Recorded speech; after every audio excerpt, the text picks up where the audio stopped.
మనం ఇంతకు ముందు వీడియోలో మరుగుతున్న నీటిపైన చిన్న ఐస్ ముక్కను ఉంచినప్పుడు ఒక చిక్కటి తెల్లటి పొగ ఏర్పడడం చూసాం కదా.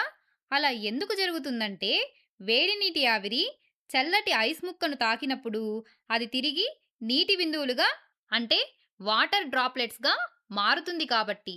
ఈ ప్రక్రియనే మనం సాంద్రీకరణం, కండెన్సేషన్ అని అంటాము. ఇంతకు ముందు వీడియోలలో మనం సాంద్రీకరణం గురించి వివరంగా తెలుసుకున్నాం కదా. మీకు గుర్తుందా?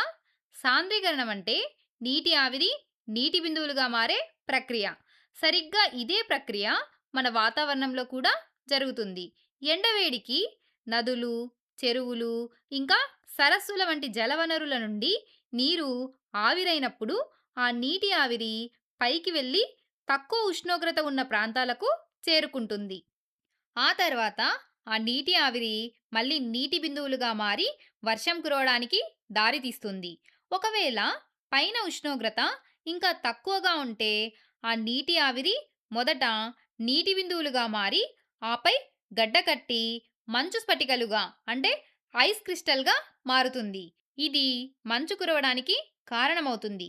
చివరిగా గాలిలోని అదృశ్య నీటి ఆవిరి నీటి బిందువులుగా లేదా మంచు స్ఫటికలుగా ద్రవీభవించినప్పుడు మేఘాలు ఏర్పడతాయి. మేఘాలంటే ఇవే.